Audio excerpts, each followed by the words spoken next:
കണ്ണൂരിലേക്കൊന്ന് പോകാം. കണ്ണൂർ നിയമസഭാ മണ്ഡലത്തിലെ കോൺഗ്രസ് നേതൃയോഗത്തിലുണ്ടായ ബഹളമാണ്, വാക്പോരാണ് സ്പോട്ട് ലൈവിനി പരിശോധിക്കുന്നത്. ടി.ഒ. മോഹനന് അനുകൂലികളും കെ സുധാകരൻ അനുകൂലികളും തമ്മിലാണ് തർക്കമുണ്ടായത്. യോഗത്തിൽ രൂക്ഷമായ വാക്പോരുണ്ടായത്.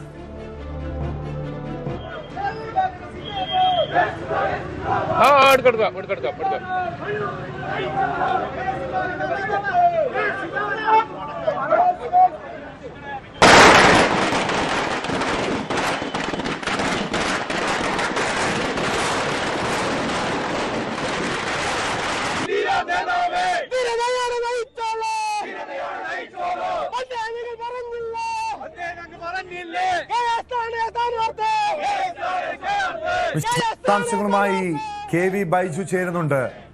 ബൈജു, UDFന്റെ സ്ഥാനാർത്ഥി പട്ടിക, അന്തിമ സ്ഥാനാർത്ഥി പട്ടിക പ്രഖ്യാപിക്കാത്തത് പോലും കണ്ണൂർ നിയമസഭാ മണ്ഡലത്തിലെ സ്ഥാനാർത്ഥിയുമായി ബന്ധപ്പെട്ട അനിശ്ചിതാവസ്ഥയെ തുടർന്നാണ്.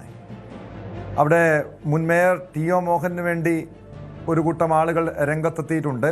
സിറ്റിംഗ് MLA കെ സുധാകരന്, മുൻ KPC പ്രസിഡന്റ് കെ സുധാകരന് സീറ്റ് നൽകണമെന്ന ആവശ്യവുമായി സുധാകരൻ അനുകൂലികളുമുണ്ട്. എനിക്ക് തോന്നുന്നു കണ്ണൂർ DCC നേതൃത്വത്തിനിടയിൽ പോലും രണ്ട് ഗ്രൂപ്പായി, രണ്ട് ചേരിയായി തിരിഞ്ഞ് പരസ്പരം ഏറ്റുമുട്ടുന്ന ഒരു സാഹചര്യം പോലും ഒരുപക്ഷെ ഈ സ്ഥാനാർത്ഥി പ്രഖ്യാപനത്തോടു കൂടി ഉണ്ടാകാം. എന്താണ് നിലവിലെ കണ്ണൂരിലെ സാഹചര്യം? വലിയ രീതിയിലുള്ളൊരു വിഭാഗീയതയിലേക്ക് കാര്യങ്ങൾ നീങ്ങുന്നുണ്ടോ?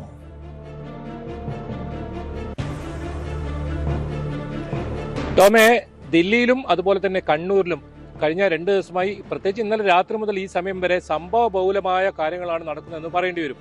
എന്നാലും ഏറ്റവും ഒടുവിൽ നമ്മളിപ്പോൾ കാണിച്ച ദൃശ്യം, അത് കെ സുധാകരന് സീറ്റ് അനുവദിച്ചു എന്ന രീതിയിലുള്ള വാർത്തകൾ പുറത്തു വന്നതോടുകൂടി പ്രവർത്തകരുടെ, അതായത് സുധാകരൻ അനുകൂലികളുടെ ആഹ്ലാദ പ്രകടനമാണ്. അതോടൊപ്പം പടക്കം പൊട്ടിച്ചായിരുന്നു അവർ അതിനെ വരവേറ്റത്. ഇതിനിടയിൽ തന്നെ ഈ DCC ഓഫീസിനകത്ത് 10 മണ്ഡലം കമ്മിറ്റികളുടെ യോഗം ചേരുന്നുണ്ടായിരുന്നു. ആ യോഗത്തിൽ വലിയ തോതിലുള്ള ബഹളമുണ്ടായി, വാക്കേറ്റമുണ്ടായി. പ്രധാനമായും ടി.ഒ. മോഹനെയാണ് സ്ഥാനാർത്ഥിയായി സുധാകരന് പകരം നിശ്ചയിച്ചിരുന്നത്. അങ്ങനെ ടി.ഒ. മോഹനന്റെ അനുയായികളും അതോടൊപ്പം കെ സുധാകരന്റെ അനുയായികളും, ഇവർ തമ്മിലാണ് വലിയ തർക്കം ഉണ്ടായത് എന്ന് പറയേണ്ടി വരും. അങ്ങനെ പിന്നീട് മാധ്യമ പ്രവർത്തകരെ DCC ഓഫീസിൽ നിന്നും പുറത്തേക്ക് മാറ്റുന്ന രീതിയിലേക്ക് കാര്യങ്ങൾ വരെ എത്തി. അതായത് മാധ്യമപ്രവർത്തകർ ദയവേത് പുറത്തു പോകണം എന്ന രീതിയിൽ അവിടുന്ന് പറയുന്ന സാഹചര്യമുണ്ട്. അങ്ങനെയാണ് പിന്നീട് മാധ്യമപ്രവർത്തകർ പുറത്തേക്ക് പോകുന്നത്. പ്രധാനമായും DCC നേതാക്കൾ പറയുന്നത്, ഹൈക്കമാൻഡ് എന്ത് തീരുമാനമെടുത്താലും അത് തങ്ങൾ അനുസരിക്കുമെന്നാണ് അവർ പറയുന്നത്. അതനുസരിച്ച് തങ്ങൾ പ്രവർത്തിക്കുമെന്നാണ് പറയുന്നത്. പക്ഷേ ഇപ്പോഴും കെ സുധാകരന് സീറ്റ് നൽകിയിട്ടുണ്ടോ എന്ന കാര്യത്തിൽ ഒരു വ്യക്തതയുമില്ല. അല്പസമയം മുമ്പാണ് KPCC പ്രസിഡന്റ് സണ്ണി ജോസഫ് ദില്ലിയിൽ നിന്നും വിമാനത്താവളം വഴി നാട്ടിലേക്ക് എത്തിയത്. വിമാനത്താവളത്തിൽ നിന്നും അദ്ദേഹം മാധ്യമപ്രവർത്തകരോട് പറഞ്ഞത്, ഈ കാര്യത്തിൽ ഒരു തീരുമാനം പറയാൻ താൻ ആളല്ല, ഹൈക്കമാൻഡ് ഈ കാര്യം പറയുമെന്നാണ്. അങ്ങനെ ഇതുവരെ ഈ ഒരു അന്തിമ സ്ഥാനാർത്ഥി പട്ടിക പുറത്തു വന്നിട്ടില്ല. സുധാകരന്റെ കാര്യത്തിൽ എന്ത് തീരുമാനമാണ് എടുത്തതെന്ന് ഔദ്യോഗികമായ വിവരങ്ങൾ പുറത്തു വന്നിട്ടില്ല. സുധാകരനും തൃപ്തരല്ല എന്ന് മാത്രമാണ് നമുക്ക് മനസ്സിലാക്കാൻ സാധിക്കുന്നത്. പക്ഷേ എന്ത് തീരുമാനമാണ് അവിടെ എടുത്തത്? സുധാകരന് കണ്ണൂരിൽ സീറ്റ് നൽകിയോ എന്ന ചോദ്യം ഇപ്പോഴും ബാക്കിയാവുന്നുണ്ട്. കൃത്യമായ ഒരു വിവരം ഇതിൽ നിന്ന് ലഭിച്ചിട്ടില്ല. എന്തായാലും സുധാകരൻ അനുകൂലികൾ കഴിഞ്ഞ ദിവസങ്ങളിലെല്ലാം വലിയ തോതിൽ പ്രതിഷേധവുമായി രംഗത്ത് വരുന്ന സാഹചര്യം ഉണ്ടായിരുന്നു. അത് KPCC പ്രസിഡന്റ് സണ്ണി ജോസഫിനെ വരെ ബാധിക്കുന്ന, അല്ലെങ്കിൽ അദ്ദേഹത്തിന്റെ വിജയ സാധ്യതയ്ക്ക് പോലും മങ്ങലേൽപ്പിക്കുന്ന രീതിയിലുള്ള കാര്യങ്ങളിലേക്ക് എത്തിയിരുന്നു. അതായത് കെ സുധാകരനെ മത്സരിപ്പിക്കുന്നില്ലെങ്കിൽ സണ്ണി ജോസഫിന് വോട്ടില്ല, ഇതായിരുന്നു ഇവരുടെ പ്രധാന മുദ്രാവാക്യം. അങ്ങനെ വലിയ തോതിൽ ഫ്ലക്സ് ബോർഡുകൾ ഉയർന്നു. അതോടൊപ്പം വാട്സാപ്പ് ഗ്രൂപ്പുകളിലെല്ലാം സന്ദേശങ്ങൾ വ്യാപകമായി പ്രചരിച്ചു. അങ്ങനെ കണ്ണൂർ ജില്ലയിൽ നിന്നും ഈ സുധാകരനുമായി ബന്ധപ്പെട്ട് ഉടലെടുത്ത പ്രശ്നം സംസ്ഥാന തലത്തിൽ തന്നെ കോൺഗ്രസിന് വലിയ തലവേദനയായി മാറിയിരിക്കുന്നു. അതോടൊപ്പം ഇപ്പോൾ ഇടതുപക്ഷമാകട്ടെ, മുഖ്യമന്ത്രി പിണറായി വിജയൻ അല്പസമയം, തീർച്ചയായും ബൈജു, നമുക്കറിയാം ഈ കണ്ണൂർ നിയമസഭാ മണ്ഡലത്തിന്റെ സ്വഭാവം തന്നെ UDFന് അനുകൂലമാണ്. പക്ഷേ പലപ്പോഴും ആ സീറ്റ് നഷ്ടപ്പെടുന്നത് പാർട്ടിക്കുള്ളിലെ വിഭാഗീയ പ്രശ്നങ്ങൾ കാരണമാണ്. കഴിഞ്ഞ തവണയും UDF പരാജയപ്പെട്ടത്.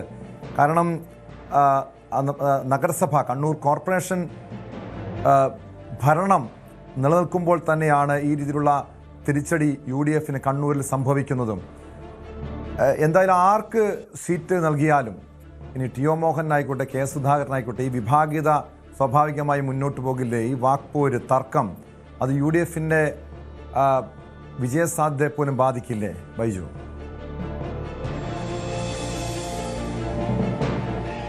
ടോമേ, വളരെ പ്രധാനപ്പെട്ട കാര്യമാണത്. അതായത് കെ സുധാകരന് സീറ്റ് നൽകിയാൽ തന്നെ അത് വലിയ തോതിലുള്ള ഒരു വിഭാഗീയതയ്ക്ക് ഇവിടെ കളമൊരുങ്ങും. അതിന്റെ ഏറ്റവും വലിയ തുടക്കമാണ് നമ്മൾ ഈ കാണുന്നത്, അതായത് ഈ ദൃശ്യങ്ങളിൽ കാണുന്നത്. DCC ഓഫീസിന് അകത്ത് അല്പസമയം മുമ്പ് നടന്ന ഈ സംഭവം. അതോടൊപ്പം VD സതീശൻ ഇപ്പോഴും ഈ കാര്യത്തിൽ യോജിപ്പ് പ്രകടിപ്പിച്ചിട്ടില്ല എന്നാണ് മനസ്സിലാക്കാൻ സാധിക്കുന്നത്.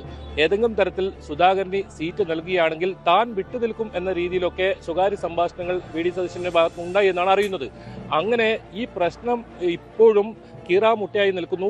തീരാതെ ഈ പ്രശ്നങ്ങൾ ഇങ്ങനെ നിൽക്കുന്ന സാഹചര്യമാണ് ഉണ്ടായത്. ഇനി സുധാകരൻ ഇന്ന് വൈകിട്ടോടുകൂടി ദില്ലിയിൽ നിന്ന് മടങ്ങുകയാണ്. അതായത് ഇന്ന് രാത്രി 12 മണിയോടുകൂടി സുധാകരൻ കണ്ണൂരിലേക്ക് എത്തും. കൃത്യമായ സുധാകരന്റെ നിലപാട് ഒരു പക്ഷേ ആ സമയത്തായിരിക്കും നമുക്ക് മനസ്സിലാക്കാൻ സാധിക്കുക. അദ്ദേഹത്തിന് സീറ്റ് നൽകുമെന്ന് ഉറപ്പ് ഉണ്ടോ, അതല്ല ഇന്ന് ലീസ്റ്റ് അന്തിമ പട്ടിക, സ്ഥാനാർത്ഥി പട്ടിക ഇന്ന് പുറത്തു വരുമോ, അതിൽ സുധാകരന്റെ പേരുണ്ടാകുമോ, ഇങ്ങനെ ഈ ചോദ്യങ്ങൾ കഴിഞ്ഞ കുറെ മണിക്കൂറുകളായി ചോദിച്ചുകൊണ്ടിരിക്കുന്ന ആ ചോദ്യത്തിന് ഇതുവരെ അന്തിമമായ ഒരു ഉത്തരം ലഭിച്ചിട്ടില്ല എന്ന് വേണം പറയാൻ. അത് തന്നെയാണ് DCC ഭാരവാഹികളും പറഞ്ഞത്. അങ്ങനെ ഒരു വിവരം തങ്ങൾക്ക് ലഭിച്ചിട്ടില്ല എന്നാണ്.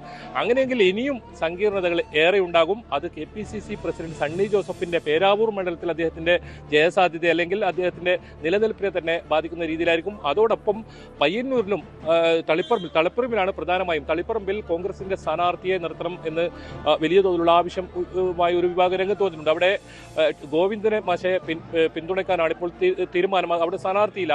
അത്തരത്തിലൊരു സ്ഥാനാർത്ഥി വേണമെന്നൊരാവശ്യവുമായും പ്രവർത്തകർ വരുന്നു. അങ്ങനെ ഈ സുധാകരന്റെ കാര്യത്തിലേക്ക് വന്നാൽ തന്നെ യൂത്ത് കോൺഗ്രസ് ആകട്ടെ, DCC പ്രസിഡന്റ് ആകട്ടെ, മഹിളാ മോർച്ച, ഇത്തരത്തിൽ വനിതാ സംഘടനകളാകട്ടെ, ഇതെല്ലാം സുധാകരന് അനുകൂലമായി അവർക്ക് നിൽക്കുന്ന സാഹചര്യമാണുള്ളത്. അപ്പോഴും ചില നേതാക്കളാണ് സുധാകരൻ മത്സരിക്കേണ്ട എന്ന് ഒരു വാശി വരുന്നത്. പ്രത്യേകിച്ച് ദേശീയ നേതൃത്വം, ഹൈക്കമാൻഡ് ഉൾപ്പെടെ MP-മാർ മത്സരിക്കേണ്ട എന്നൊരു നിലപാടിൽ ഉറച്ചു നിന്നു. ഇന്നലെ രാത്രി പുലരുവോളം ചർച്ചകൾ നീണ്ടു. എന്നിട്ടും ഒരു തീരുമാനത്തിലെത്താൻ സാധിച്ചിട്ടില്ല. ഇന്നും ചർച്ചകൾ ഉണ്ടായി. പക്ഷേ ഇപ്പോഴും ഇതിലൊരു പ്രഖ്യാപിക്കാൻ കഴിയാതെ കുടുങ്ങിക്കിടക്കുന്ന സാഹചര്യമാണ്. 10 വർഷം ഭരണത്തിന് പുറത്തു നിന്നാലും ഈ കോൺഗ്രസ്സുകാർ പാഠം പഠിക്കില്ല എന്ന് തന്നെയാണ് ഈ സംഭവങ്ങളിൽ നിന്നും മനസ്സിലാക്കേണ്ടത്. കാരണം കെ സുധാകരനെ പോലെ കണ്ണൂരിലെ കോൺഗ്രസിനെ പടുത്തുയർത്തിയത് താനാണെന്ന് അവകാശപ്പെടുന്ന സുധാകരൻ എന്തുകൊണ്ടാണ് പുതിയ ആളുകൾക്ക് അവസരം കൊടുക്കാത്തത്? MP ആണ്, വീണ്ടും MLA ആകണം, ഇനി മന്ത്രിയാകണം എന്ന ഒരു അധികാര മോഹം തന്നെയാണ് ഇതുപോലുള്ള പ്രശ്നങ്ങൾക്ക് കോൺഗ്രസിനെ കൂടുതൽ പ്രതിരോധത്തിലേക്ക് തള്ളിവിടുന്നതെന്ന് അവരൊക്കെ ഈ നേതാക്കൾ തന്നെ സ്വയം ചിന്തിക്കേണ്ടതാണ്. കൂടുതൽ വാർത്തകൾക്ക് News 18 Keralam YouTube channel subscribe ചെയ്യുക.